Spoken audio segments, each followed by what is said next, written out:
জনগণ স্বতঃস্ফূর্ত ভাবে আজকে দীর্ঘ 17 বছর পরে আজকে নির্বাচনে যে আবেগ, সেই আবহাওয়া যে সৃষ্টি হয়েছে, এটা আজকে আপনারা দেখেন জনগণের দীর্ঘদিনের 17 বছরের নির্বাচন থেকে বঞ্চিত ছিল, আজকে তা বহিঃপ্রকাশ করছে মানুষ। অবশ্য আমরা কিন্তু আজকে কাউকে বলিনি, আমি আমার প্রস্তাবক আর সমর্থক আর আমাদের সিনিয়র নেতা 5 জনকে বলেছিলাম, কিন্তু সুদূর জনতা গোয়েন্দার কোম্পানিগঞ্জ থেকে শত শত মানুষ চলে আসছে।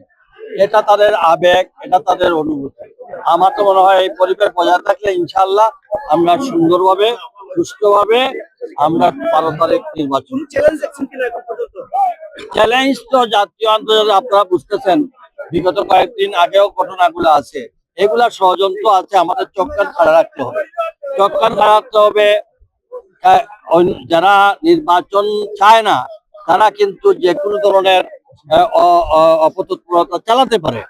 এই ব্যাপারে আমি অনুরোধ করব জনগণকে, জনগণ এদের উপর চোখ রাখার জন্য।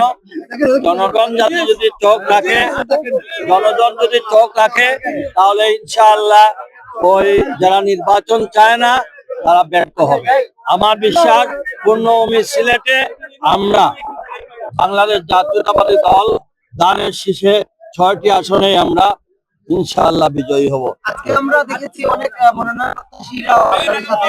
সাংগঠনিকভাবে আপনাদেরকে অবস্থান করতে। আপনি দেখেন দলের মধ্যে একটা ঐক্য।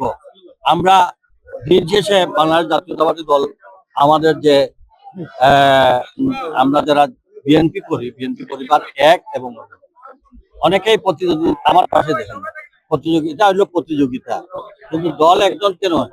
তার অর্থ এই নয় আমরা আমাদের মধ্যে কোনো বিভাজন নেই। বাংলাদেশের সবচাইতে যদি অবিচার করা হয় তাহলে এই পর্যটন এরিয়া, যে এরিয়া থেকে জাতীয়ভাবে অনেক রিসোর্স অর্থনৈতিক খাতের ব্যাপক ভূমিকা যেখানে রাখছে, যেখানে 12টা থেকে 21টা তেল কূপ আছে, যেখানে পাথর খনি আছে, যেখানে অনেক কিছু, সেইখানকে বাংলাদেশের সবচাইতে ডিপ্রাইভ করা হয়েছে।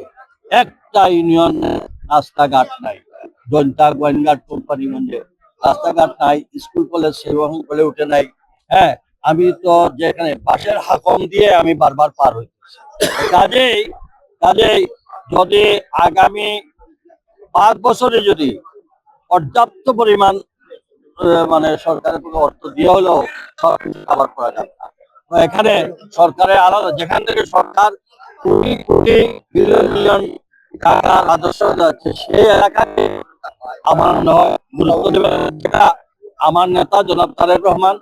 আমি এই শর্তে গেছি, উনি আমাকে বলেছেন যে জনতা গোয়েন্দা কোম্পানির উন্নয়ন, উনার উন্নয়ন।